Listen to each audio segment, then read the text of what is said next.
Bueno, yo les voy a presentar con la venia del profesor Núñez, de Vladimir, les voy a presentar un tema que está a medio camino entre la filosofía del derecho y la dogmática penal, que se conoce tradicionalmente con el nombre de pena natural,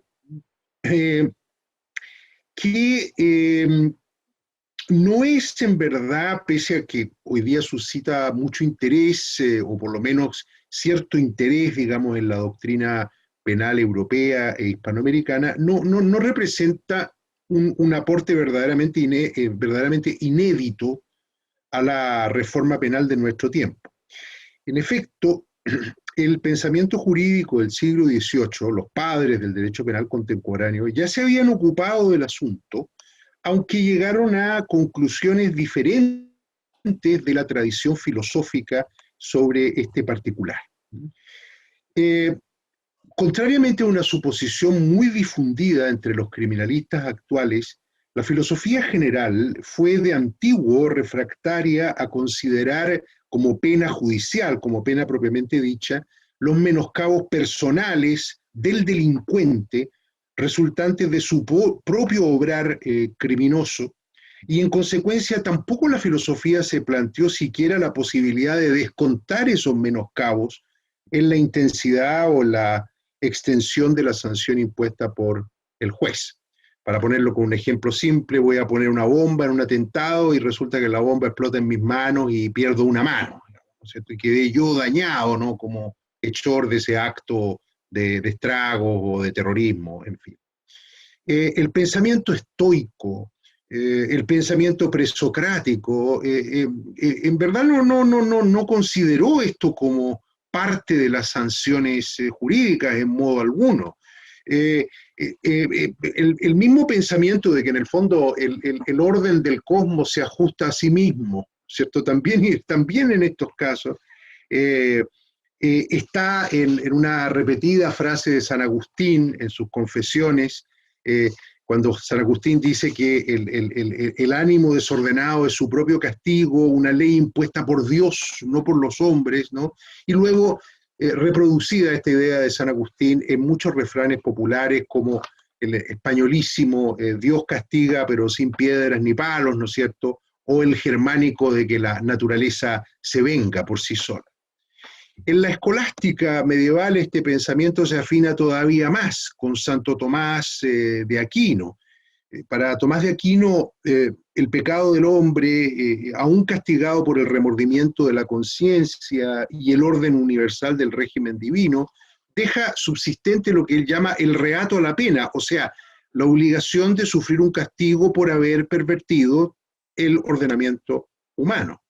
Esta triple sanción, dictada por los tres órdenes, racional, divino y social, a que está sometida la voluntad, y por otra parte, la independencia del castigo del delito con respecto a los males sufridos por el individuo que incurre en lo que no quiere buscando lo que quiso, ¿no? Se corresponden con una afirmación de Santo Tomás, que está en la Suma Teológica, claro, pero cuya última raíz no es tomista, sino que es aristotélica, de que todo castigo, y por lo tanto toda pena, es contra la voluntad del que lo padece. Pues bien, despojada de sus conexiones teológicas, esta última observación de Tomás de Aquino es correctísima.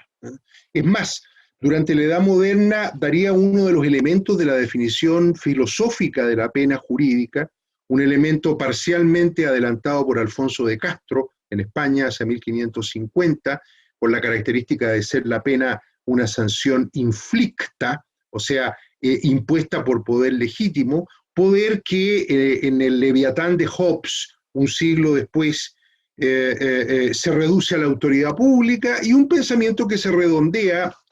o lo redondea, el penalista por antonomasia de la Ilustración dieciochesca, Manuel de Lardizábal, en España, según el cual es pena el mal que uno padece contra su voluntad y por superior precepto, lo que quiere decir en ejecución de una sentencia judicial. Pues bien, siendo así, no extraña que Hobbes y Lardizábal descarten los castigos naturales del número de las penas, precisamente porque no fueron irrogados por una autoridad social. Lo mismo uno lee en Kant a propósito de la pena judicial o forense, que dice Kant en la Metafísica de las Costumbres, es distinta de la pena naturalis por la que el vicio, perdón, se castiga a sí mismo y que el legislador no tiene en cuenta en lo absoluto, ¿no? Ahora, les decía yo que los penalistas del siglo XVIII, pese a toda esta tradición filosófica contraria a considerar los males sufridos por el propio delincuente a causa de su delito en la estimación de la pena judicial, los penalistas del siglo XVIII sí le dieron cabida. Esto llama mucho la atención, tomando en cuenta que los penalistas del siglo XVIII, Filangieri, Beccaria, en fin, sobre todo dos, Feuerbach y Klein, que son los que tratan el problema de la pena natural en Alemania, tenían que vérselas con un aparato de circunstancias de agravación y de atenuación que era enorme, en verdad indeterminado, típico esto de la falta de legalidad del derecho penal común, y sin embargo le dan valor en la conmensuración de la pena, esto es lo más interesante, a los sufrimientos que el delincuente, graves que el delincuente hubiese podido sufrir a resultas de su delito. Esto se lee con toda claridad en Klein y basado en Klein en Feuerbach, en Alemania. Ahora, a este punto hay que dar una noción de lo que es la pena natural, o al menos lo que yo entiendo por pena natural. Yo llamaría pena natural a los daños y las pérdidas graves e irreparables que el sujeto activo o personas a él muy próximas por vínculos familiares, de amor o de amistad, sufre como efecto directo del proceso ejecutivo de uno o de varios delitos. La pena natural, evidentemente que no es una pena, ¿no? Y no es una pena porque no es impuesta por autoridad judicial ni por autoridad humana alguna, pero que su esencia la sustraiga del concepto general de pena y por lo tanto del aparato de sanciones punitivas, no significa que deje de brindar una información relevante para la aplicación de las penas mismas, ¿no? El problema es que todo en la pena natural, desde su concepto, que yo les he simplificado, pasando por su contenido, su fundamento, su naturaleza, hasta la cuestión de su extensión y sus límites, los delitos en que podría considerarse o no, en fin, todo esto concita grandes discrepancias en la ciencia penal de los países que son muy pocos, que la regulan legalmente, y también en los países como Chile, por ejemplo, que no tenemos la pena natural prevista en nuestra legislación. De este borrascoso, digamos, ambiente de contraposición doctrinal, sobresale en particular el fracaso de las teorías que se ha ensayado para asignar a la pena natural una naturaleza jurídica precisa y con ello un lugar en el sistema científico del delito. Las principales teorías, estas que han fracasado, la asocian a la antijuridicidad o a la culpabilidad, solo que a conceptos muy dilatados de la antijuridicidad y de la culpabilidad. Otros la incardinan en la punibilidad o necesidad de pena de un hecho típico antijurídico y culpable que sin embargo parece equivocado castigar con pena por defecto de pronósticos desfavorables de repetición de delitos análogos. Hay también concepciones que asocian la pena natural a la proporcionalidad, al principio de proporcionalidad, a la racionalidad, digamos, que tendría un castigo impuesto ultranza en estos casos, racionalidad sumamente dudosa, o al principio de igualdad. Y por último, hay teorías, a mi juicio, las mejor orientadas, como Zaffaroni en la Argentina, que apelan a razones de humanidad para ahorrar a los infelices ya muy dañados por el pecado de una justicia ciega, el daño que les reserva el rostro, en cambio, vidente de la justicia humana. Por una cuestión de economía de tiempo, no voy a repasar aquí con ustedes ni abusar de su paciencia estas doctrinas, que son muchas, ni mostrar sus debilidades. Yo considero más proficuo el retomar el camino sugerido por los juristas del siglo XVIII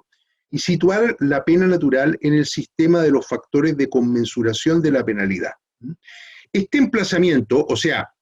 colocar la pena natural en el proceso que se suele llamar también en España de determinación de la pena, que antiguamente se denominaba de individualización de la pena, no implica prejuzgar sobre la naturaleza jurídica de la pena natural, naturaleza que tampoco tiene, porque no es una pena, ¿no? Y por cuya suposición han naufragado todas las teorías ensayadas por el penalismo contemporáneo a este respecto. Al contrario, la ubicación de la pena natural dentro, como digo, de la conmensuración de la pena puede ayudar a limpiarnos un poco el camino, apartarnos de concepciones que en realidad están descaminadas y sobre todo remontarnos al verdadero fundamento, a la razón de ser de esta categoría, que es una categoría extrajurídica y que yace en un concepto que en principio es extrajurídico, que en principio es moral y que sin embargo tiene resonancias en el derecho, que es el concepto de compasión. Por lo mismo, como les digo, por razones de tiempo, este es un trabajo inédito que les estoy ofreciendo, pero que es más extenso, voy a concentrarme en este último punto. Es decir, en la razón de ser, en el fundamento de la llamada pena natural, en la compasión y su relación con la idea de la humanidad. Para que nosotros podamos clasificar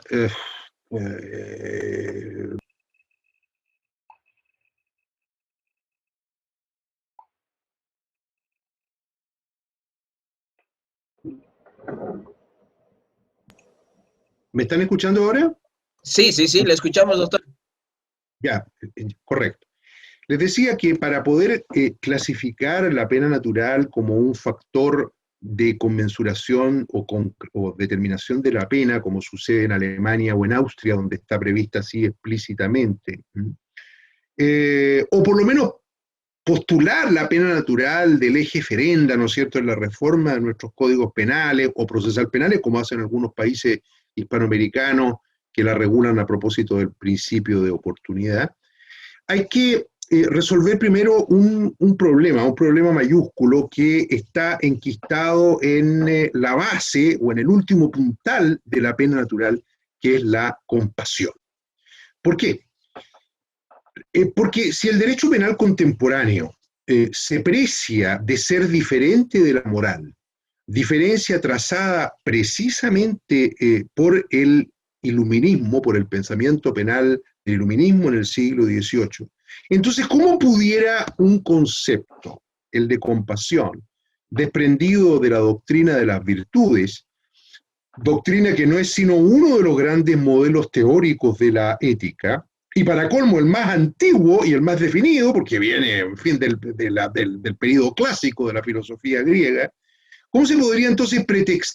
podría este concepto pretextar credenciales jurídicas para introducirse en el núcleo operativo del sistema de penas de un país y ser contado legítimamente entre las reglas para conmensurar la pena? La respuesta a este problema exige un análisis de los conceptos que en verdad que son varios que se están disputando este asunto, algunos de los cuales emergen, por decirlo con una metáfora, de las ondas de la filosofía moral como sirenas que atraen el bajel nuestro, el barco nuestro, el del jurista, a la perdición, al naufragio. Por lo pronto, apremia distinguir la compasión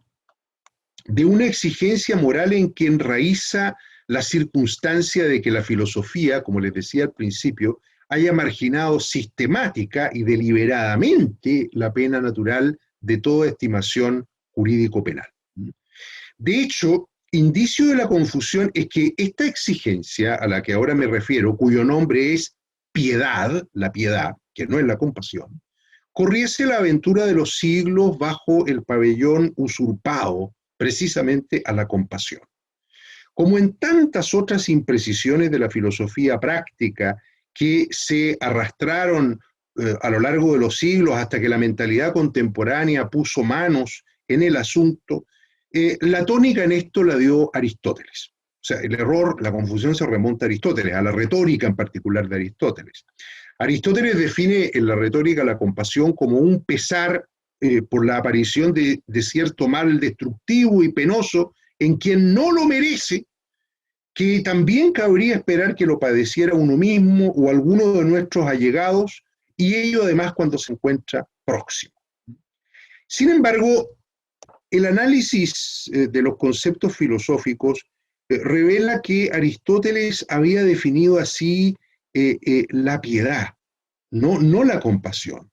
La compasión comparte con la piedad la participación en el sufrimiento de otro, eso es cierto, pero no tiene en común con ella que la causa de la simpatía es lo inmerecido del dolor en quien lo sufre, ni una relación con el miedo que supone Aristóteles.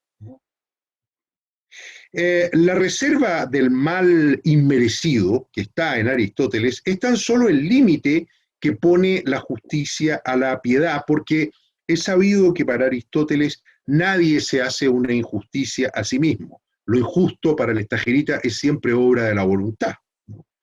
También la relación con el miedo que está en Aristóteles viene dictada posiblemente por la conocida doctrina del justo medio, en el sentido de que, cito de nuevo Aristóteles, en la experiencia del mal ajeno y como resultado del miedo propio, la piedad reintroduce la óptica adecuada del hombre que sabe que no es Dios. Siglos más tarde, tropezamos de nuevo con este enredo de conceptos entre piedad y compasión en una pareja de pensadores de obligada cita en este tema de la pena natural, de Descartes y Spinoza. La diferencia de Descartes y Spinoza con Aristóteles no es grande porque estos dos pensadores modernos asocian la compasión al sentimiento de la tristeza, y en particular Spinoza desaconseja la práctica de la piedad o conmiseración, como él la llama, en el hombre recto, porque el hombre recto, para Spinoza, debe oír únicamente el dictamen de la razón, no del sentimiento, en su deber de librar al prójimo de los males de que es indigno, dice en la ética Spinoza, en su ética Spinoza. Pues bien, la rectificación de los conceptos tuvo que esperar hasta Rousseau, hasta el discurso sobre la desigualdad entre los hombres y el Emilio de Rousseau. Rousseau es importantísimo en este particular, al que él mismo alude con los términos compasión y piedad, pero en realidad tratando de la compasión.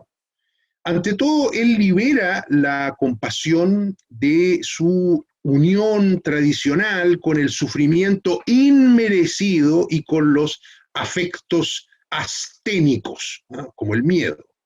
Piensa que la compasión es connatural a la especie humana porque los hombres y mujeres que somos seres débiles y sujetos a muchos males, sentimos antes que conocemos, estamos dotados de una imaginación estimulante del poder de urdir luego secuencias ideológicas. Para Rousseau, la compasión precede al uso de la reflexión, impele a la conciencia y es fuente de muchos servicios útiles para la convivencia entre seres inteligentes. Nacida con y en el individuo, a fin de cuentas, la función de la compasión es social, como si el reconocimiento compasivo de nuestro prójimo, del otro, paradójicamente, fuese condición para que cada uno de nosotros adquiera cabal conciencia de su individualidad, de nuestra individualidad. El hecho es que Rousseau tenga o no razón en cuanto a la jerarquía de los componentes emocionales y cognitivos en la psiquis humana, que este es un problema psicológico o de filosofía de la psicología en el que no me voy a meter. El hecho es que Rousseau creo que acierta en el enlace radical de la compasión con la condición humana. Si bien lo pensamos, los seres humanos hemos nacido desnudos, vivimos sometidos a múltiples dolores y al final de las peripecias de la vida estamos condenados a morir como nacimos, o sea, solos. Pero si se nace sin conciencia y se muere en soledad, albergamos los seres humanos también un presupuesto básico en cada uno de nosotros de la coexistencia. Podemos reconocernos el uno al otro si nos trasladamos fuera de nuestro eje, fuera de nuestro yo, y nos identificamos con el que sufre. En este sentido, la compasión nos reúne, ya que solo sufrimos como seres humanos cuando juzgamos que otro padece. Como dice Rousseau, no es en nosotros, es en él, en el otro, donde sufrimos. Siendo así, la compasión tiene elementos que la distinguen claramente de la piedad. La compasión consiste en la simpatía en el dolor ajeno, pero sin tener que aprobar o compartir las causas del sufrimiento del otro, ni suponer que ese sufrimiento les sobrevino como una desgracia o como algo inmerecido. Al contrario, pudiera ser un mal de su incumbencia y hasta un mal merecido, como en el ejemplo que yo les ponía del sujeto que iba a colocar la bomba que le reventó en sus propias manos y lo dejó manco o inválido, completamente inválido. Porque la esencia de la compasión yace en otra disposición, en negarse a considerar el sufrimiento, sea cual fuere ese sufrimiento, como un hecho indiferente, y el negarse a considerar a un ser vivo, sea cual fuere, como una cosa. La compasión, dicho en otras palabras, está exenta de ese sedimento de menosprecio o de superioridad que late en el alma de la piedad. Ahora, asumir la compasión en el papel de requerimiento moral no implica aceptar la metafísica que en el siglo XIX, me refiero a Schopenhauer, y mucho antes en la cosmovisión budista, la derivó de la convicción de que en todo lo que nos rodea gravita un mismo ser cuyo llamado invita a la renuncia, decía Schopenhauer, del principio de individuación. Por otra parte, tampoco hay que confundirla con la clemencia, que tiene un secreto trasfondo religioso que la emparentó por lo demás antaño con la caridad.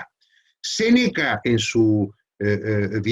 tratado sobre la clemencia, la define como la templanza de un espíritu que se encuentra en situación de poder vengarse y también como una inclinación del alma hacia la benignidad en la aplicación de las penas. La clemencia modera las exigencias de la justicia, pero en ejercicio de una prerrogativa completamente arbitraria, por lo cual el hipotético beneficiado no tiene derecho a reclamarla. De la misma manera que las leyes graciosas y del medioevo y el juzgamiento según gracia de la edad moderna nacían del arbitrio misericordia de los jueces o de los reyes. Por lo tanto, la clemencia no puede ser eso que Jhering decía del jus agraciandi, una válvula de seguridad del derecho o una suerte de equidad o justicia del caso concreto. No, la clemencia es una puerta abierta a valores religiosos, o si se quiere, la arrogación humana del privilegio divino de perdonar ad libitum los pecados y ruindades de las criaturas, de las criaturas de Dios, ¿no? O sea, en definitiva, misericordia. La compasión, insisto, es otra cosa que la piedad, es otra cosa que la clemencia, pero por otra parte tampoco me parece que involucre el riesgo de deslizar el derecho por la pendiente de las aspiraciones o los pretextos religiosos en general. Aunque siempre es un problema para la compasión el de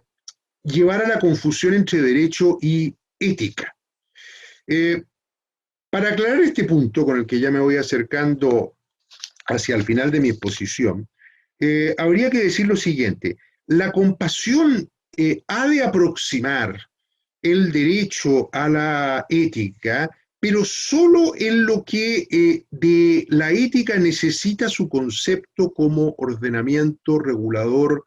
del obrar intersubjetivo de las personas. Yo creo que esto admite una demostración histórica, una prueba histórica, si es efectivo,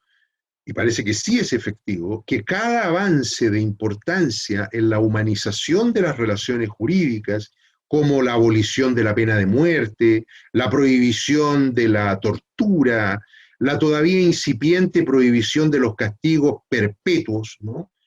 Responde al incremento de la capacidad de padecer, de sufrir y de sentir el sufrimiento ajeno que trae consigo la cultura, la civilización. Esta demostración no es gratuita porque la virtualidad jurídica de la compasión se descubre precisamente en su lazo con la humanidad. Y la humanidad es la esencia e idea de todo derecho. Aquí hay que agradecer de nuevo el mérito de Rousseau. Aquello que en los antiguos se atribuía a una organización monista del mundo, como en Demócrito, por ejemplo, en el pensamiento presocrático, en Rousseau adquiere un sello antropológico y una proyección social. La compasión posibilita el afecto, la ayuda mutua, el esfuerzo colectivo. En definitiva, se yergue en impulso ético de la fraternidad entre los seres humanos y palanca de la humanidad del derecho humano. Por lo demás, la humanidad, la idea de humanidad, que consiste, al decir de Max Ernesto Mayer, un viejo y un filósofo y penalista alemán, en romper mentalmente todas las vinculaciones de los hombres a las sociedades históricamente dadas para no admitir más que la pertenencia a la sociedad humana. O sea, no atribuir ningún valor a las distintas condicionalidades en que consiste la existencia de todo ser social, como el ser yo chileno y muchos de quienes me escuchan bolivianos, ¿no? No atribuir ningún valor a esas condicionalidades, que el uno sea rico, pobre, negro, blanco, heterosexual, homosexual, en fin, y ver, en cambio, reconocer el máximo valor a la dignidad de la persona en cuanto tal. Esa humanidad sería inconcebible como categoría teórica y tampoco obraría en la vida práctica sin este concepto del que vengo tratando, la compasión. La compasión no se contiene en la percepción del sufrimiento, no, lleva a buscar la recuperación del estado humano del que se encuentra en desdicha. Esto, por supuesto, se aguarda en términos morales del individuo compasivo, ¿no? Pero es exigible también de los ordenamientos jurídicos del presente y de un derecho penal que no esté reducido a ser un mero aparato mecánico de castigos. Después de todo, si lo vemos bien, la legalidad penal, el principio de legalidad en el derecho penal, descansa en la igualdad de las personas ante la ley. Y la igualdad descansa en la dignidad, y la compasión en la dignidad del hombre. Y la compasión, hermana de la humanidad, franquea el medio para que nos reconozcamos como semejantes y titulares de la misma dignidad. Lo que vengo diciendo es hace tiempo derecho positivo en todos los países americanos adscritos al Pacto de San José de Costa Rica. Si la disposición del artículo 5º, número 2 del documento de 1969, es decir, que nadie debe ser sometido a torturas ni a penas o tratos crueles, inhumanos o degradantes, y toda persona privada de libertad será tratada con el respeto debido a la dignidad inherente al ser humano, si esta disposición está destinada a ser algo más que una simple enunciación de buenos propósitos, o sea, un ideal cosmopolita pero desprovisto de concreción nacional efectiva, ¿no? Entonces la pena natural debiera abrirse paso entre los factores de concreción de la pena judicial. No porque la pena judicial impuesta sin respecto, sin tomar en cuenta la pena natural, deje de ser pena ni tenga que desproporcionarse de la gravedad del delito. Lo que pasa es que dependiendo de las circunstancias, esa pena que no considere la llamada pena natural pudiera constituir un tratamiento cruel, incluso inhumano, ¿no? Ahora, Vladimir, ¿me quedarán todavía 5 minutos o ya estoy en la hora? Le queda todavía 5 minutos, estimado doctor. Es un placer Perfecto. escucharlo. Entonces voy a redondear lo que vengo diciendo con la proyección dogmático-penal, digamos, de lo que llamaría dolor anexo a la causalidad inversa del delito. Esto puede parecer un trabalenguas, digamos, pero no lo es. Esto de dolor anexo a la causalidad interna del delito. Incluir la pena natural en la pena judicial es un postulado del concepto de derecho, como antes les expliqué, y también un ideal jurídico desprendido de la idea de humanidad. Pero, claro, si nosotros juzgamos por su tímida recepción en el panorama extranjero, para no referirnos al muy escaso eco que tiene en la jurisprudencia de nuestros países, queda la impresión de que todavía tiene mucho que recorrer en el plano de los fines asociados a ideas de valor, que ni siquiera la pena natural es hoy día un ideal jurídico firme. Ahora, la proyección dogmático-penal del dolor anexo a la causalidad inversa del delito, en otras palabras, las conclusiones que podemos extraer acerca de la responsabilidad penal de la operación consistente en retrotraer hasta su fuente el efecto externo del delito en el agente del delito, en el agente causal del delito, tiene que contentarse por el momento, dada la situación en la que estamos, porque no estamos en Alemania, que se considera limitadamente la pena natural, o en Austria, tiene que contentarse con unas pinceladas, digamos, que vamos a untar en la médula humanitaria de la compasión, que está soplando al oído de una sociedad organizada lo mismo que el testimonio de la conciencia predica a los hombres humanos. La frase de Rousseau: haz tu bien con el menor daño posible a otro. Yo desearía que el concepto que posee al principio de pena natural pudiera insinuar los contornos del daño posible que se puede irrogar en sede penal. Y así, primero, la pérdida o limitación de bienes jurídicos en que radica el objeto de toda pena privativa de la libertad o no, es recomendable que considere las pérdidas irreparables que el delito provocó como consecuencia directa a su autor o a personas muy allegadas a él por lazos de familia, de amor o amistad. Y explico esto: el terreno propio de la compasión, digo pérdidas irreparables, lo digo porque el terreno propio de la compasión es el terreno de lo irremediable, de lo que no tiene arreglo. Por lo tanto, estoy hablando de la muerte, pero bueno, como la muerte, pero podría ser, la muerte extingue la responsabilidad penal, claro está, pero podría ser la muerte del propio hijo, del sujeto que iba conduciendo ebrio, por ejemplo, o de su mujer, ¿no? La muerte y sus heraldos, o sea, las enfermedades graves, las mutilaciones, los estados de invalidez, las mermas definitivas en el cuerpo. Todo lo demás, la ruina económica, el desconsuelo, el remordimiento, que pudieran ser consecuencia del delito, eso puede componerse o puede recomponerse y no tiene por qué ser considerado pena natural, y tanto menos en la graduación de la pena. Pero al revés, la culpa del autor en el daño, en la producción del daño personal es irrelevante. Lo mismo que haberlo padecido, por ejemplo, por la defensa de la víctima, que se defendió de una agresión, o por la acción de la autoridad pública, la policía, por ejemplo, en su deber de prevenir los delitos que se están cometiendo o que se van a cometer. En tercer lugar, el daño personal estimable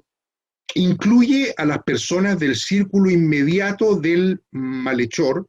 ya que no es alcanzado este daño por el carácter personal de la responsabilidad criminal. Me explico: es ilícito, por el principio de personalidad de las penas, que la pena trascienda de la persona del culpable a otras personas, pero no hay desgracia humana que se detenga, pena natural, que se detenga ante semejante restricción normativa. En cuarto o quinto lugar, todo delito, doloso o culposo, comisivo u omisivo, podría entrar en la esfera de la pena natural, de estos hados fatales, desde los más graves hasta los acontecimientos triviales en que se ensañan a veces las leyes punitivas, sin exceptuar los que tipifican o consideran daños que se causa deliberadamente su autor con un designio criminoso o avieso. Por ejemplo, el viejo delito de inutilización para eximirse del servicio militar u otros servicios públicos, o la estafa, una estafa que tenemos en el Código Penal chileno que se perpetra para defraudar a una compañía de seguros, causando el daño personal que fue asegurado. Por ejemplo, el sujeto se cortó una mano, ¿no?, para cobrar el seguro correspondiente. Y por último, dado que la pena natural es cualitativamente diferente de la pena jurídica, su valor en la conmensuración de la penalidad señalada para el delito debiera ser precisamente el que preconizaron los penalistas de la Ilustración, o sea, Klein en particular, un factor de transformación cualitativa más que de consideración cuantitativa. Lo que quiero decir con esto es que la pena natural no tiene por qué conducir a la prescindencia total de pena, como hace el Código Penal alemán, pero solo para delitos que tengan señalada pena de hasta 1 año, nada más. Porque la pena natural no es la gracia, no es el indulto, ¿no? La pena natural sí puede conducir o exigir el cambio cualitativo de la penalidad original por otra de contenido jurídico compatible con la pérdida irreparable que sufrió a causa del delito el condenado. Y allí donde la extensión de la pérdida no sea tan grande y permita imponer la pena primitiva, una privativa de la libertad, por ejemplo, la pena natural podría intervenir como un factor atenuante en la concreción judicial.